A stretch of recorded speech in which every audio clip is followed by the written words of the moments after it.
Hey guys, on today's video, we're gonna take a look at your iPad Air. We're gonna be going on and teaching you everything about it. So here's your iPad Air, and this is the latest model, and it's the bigger size one. But if you guys have the smaller one, it's gonna be the exact same video for you anyways. So I'm gonna teach you the basics of how to go on and use your iPad. So this is the manual that you guys want for beginners. Now as for files, once you get started downloading stuff, this is where you guys are gonna find all your files. So iCloud Drive, so that's gonna be everything that's in your iCloud. However, you guys can have files just in your iPad, not in your iCloud, so it doesn't take up space there. Recently deleted, that's your garbage, obviously. And let's keep in mind that in my iPad, you guys can make folders. So make a folder in here, just click on this folder sign right here, name the folder anything you like, click on done. That's your folder. You guys want to get rid of that folder, hold on to it. From here, you guys are going to see these options. Delete folder. That's how you guys can delete any folders from your iPad. There's also ways to view your folders here. So let me just create a few folders. Just one actually. And then I can view it as a list. I can also change this to view as a column. And I have all those options. I like icons, so I'm going to leave it as icons. But again, we can always delete or create more folders. You guys are going to see all the options here. You guys can duplicate your folder as well. So make a copy of it. Other options that you guys will notice here is compressing it. I would not do that from your iPad, by the way, but it does work. You can add any tags. You guys can copy it, move, share. So you guys want to share one of these folders, just click on share. You guys can go on and airdrop it to another iPhone, iPad. You guys can mail it out to somebody, and there's a few other options there as well. So that's when it comes down to files. Now FaceTime, on the other hand, if we tap on it, you do need to sign into your Apple ID. So make sure to sign in for this to work, because FaceTime does use your Wi-Fi or your data. Now let's take a look at reminders. These really quick. So reminders, to add any reminders here, I like to use Siri a lot. So I usually tell, hey Siri, remind me of this. It's gonna add my reminder, or add an event. I always talk to Siri. So I highly suggest doing that, especially for alarms as well, just talking to Siri. But if you need to add one manually, you guys can always do that down here below. So right here, we can type anything. That's a reminder, and there you go. Add button for reminders. That's really quick. So we're gonna get out of there. Now let's take a look at alarms. Again, I like to use Siri, but if you guys want to go and manually do it, this is from where you guys can do it. Click on alarms. Once you open up alarms, you're gonna see this. Click on the plus sign on the top right hand side and add any alarms that you like. So I'm just gonna add that one, save. And there's my alarm. I can set it up or change it at any point in time. But again, to set this up, you guys can use Siri for sure. I highly suggest doing that. You can use Siri for a bunch of stuff, so you don't have to manually do it. But if you have to, that's where it is. You guys also have your stopwatch here. You guys can start it. You guys can record that lap, second lap, stop at any point in time. Look at timers. You guys can time anything as well. And you can set up timers, again, using Siri. So I highly suggest using Siri. But you guys can start it, pause it, or cancel it from right here.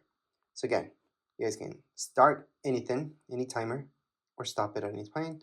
World clocks. You guys can add any clocks here if you like. So that's the plus sign on the top right hand side of your screen. You guys are gonna see the plus sign. Click on the plus sign and then just add one more clock in there. And there you go. So these are your world clocks. You can add or take out any of them just by clicking on edit on the top left hand side of my screen. I'm gonna see edit. Tap on edit. You guys are gonna see that minus sign, and then click on the minus sign. Well, tap on the minus sign on any of these in order to delete them. So I can delete, delete, delete.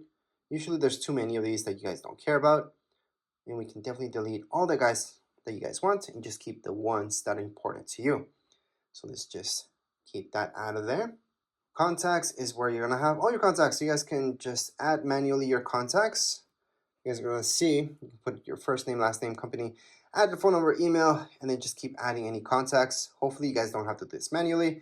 You guys import your stuff, but if not, you guys can do it from here. Other than that, your messages. So this is iMessage. iMessage uses your Apple ID. That means it's using internet, it's using data. It's not an actual text message.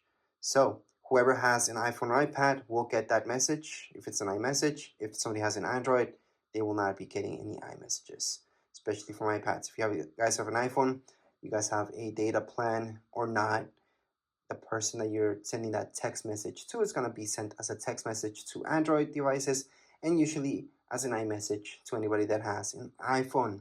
So that's the difference between the two. Now, when we're talking about iPads, we're just talking about iMessages. So make sure to sign in and then just send any iMessage you like. All your pictures will be kept here. See this?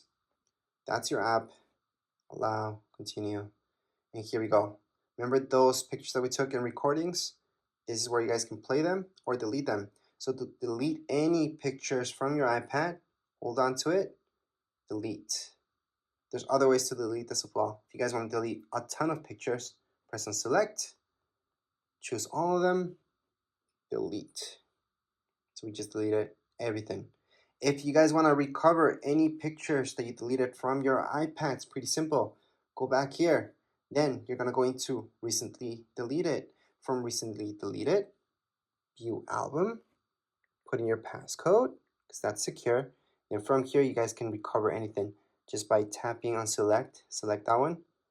Then you guys can select a few and recover all of them. Or if it's just one, just hold on to it and put recover. It's going to go back to your library. So you can go back to my library and it's right there what I recovered. If you guys want to recover everything, because you guys have in my library, there's absolutely nothing. I can select them all, press down here below, and recover every single one of these. So there we go. Go back to library, and they're there. Now let's say you guys don't want to recover, you guys want to go on and fully delete these guys. We're gonna delete them again. And I'm gonna show you that in recently deleted, that's where you guys really want to truly get rid of these pictures. Don't want any evidence left. You guys are gonna go into select them all, go down here below and delete. Or you guys can always go on the top right hand side. So let me just focus in that better. Or you guys can just go into select and just select two of them if you guys want to just delete two of them forever. So delete from this iPad. So down here below on the bottom right hand side, you guys can see delete this from this iPad, and it's been deleted. So again, to fully delete any pictures, you guys do have to delete it from your trash bin. That way it's completely gone from your iPad. So it's not going to be here, and it's not going to be under recently deleted because there's nothing left. So let's just get out of here. Other than that, I'm going to show you Find My. Find My, it's really cool. You have to sign in. So remember to sign in, and you always want your app to know where you're at so you can track where you are at.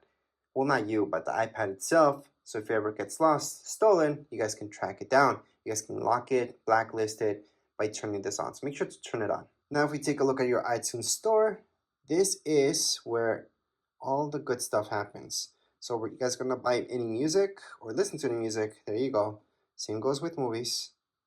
All right, and you guys can go to TV shows as well. So this will give you the option to go to store. It's gonna direct you here so you guys can buy this. But it's very important to go here, and that's because it's going to give you this option for purchases where you guys can look at all your purchases. Again, you have to be signed in. Besides that, you guys have your notes. This is something that I use a lot. So you guys can add any notes just by go ahead, tap away, start typing. Or if you guys want to draw within here, you guys can also draw. You have an Apple Pencil, you guys can draw with that Apple Pencil as well. But you don't need an Apple Pencil, you guys can just draw yourselves. And then when you're done, just click away. You guys want to add another note here. It's pretty easy. Just go on the top right hand corner. You will notice this. It's the farthest away option. And then you just add another note. You want to add another note, again, on the top right hand side, another note. And those are my 3 notes that I created right now. If you guys want to delete any of your notes, just slide. You guys are going to see this, tap on it, delete. So again, to delete this, all I'm doing is sliding. I'm tapping right here on this icon, the garbage icon. It's going to delete that. Same thing goes with this, and delete it. So that's how you guys can add any notes and delete them. There's other options here as well. Let's a little bit more into it. Just play with it. You guys are just going to notice what you guys can do. And lastly, we should take a look at your calendar. This is different than reminders. This is where you guys can go on and put in any major alarms that are going to repeat themselves throughout your calendar year, such as birthdays and all that stuff. To add anything like that, see this plus sign? That's where you're going to go. Type in birthday, for example. Then if it's a birthday or anything like that, you guys most likely will choose all day. And most likely you want an alert 1 day before. You can add a second alert 2 days before, 1 week before, or on the event, depends. Add it, and it's being added. So that's how you guys can add any events to your calendars. You guys can also take these away just by holding onto it, delete, and it's been deleted from your calendar. So that's how you guys can delete or add anything to your calendar. And last but not least, to search for any apps, besides going all the way here and just looking at them, you guys can tap here and search for a specific app, such as books. So there you go, there's books, gonna find that. So that's for specifically for apps. And if you guys want to add any widgets to your screen, you guys can always just hold on. You guys are gonna see the plus sign on the top left hand side and add any widget you like. I'm just gonna do batteries for now. And there's my widget for batteries. That's if you guys want to bring back any widgets into your home screen. Or you guys can move this as well. So edit home, and then just move this to your secondary screen. Doesn't have to be in your home screen. It can be here. So there you go. That's the difference. So you guys can have your widgets there as well. Obviously, you guys can delete this at any point in time just by holding on, minus sign, remove, done, or just click away and you're done. But anyways, this was a quick manual for your iPad. Doesn't really matter which iPad you guys have. This will apply for all of them. If you guys have any questions, comments, you guys can write down here in the comments area. Don't forget to subscribe and like. Thank you.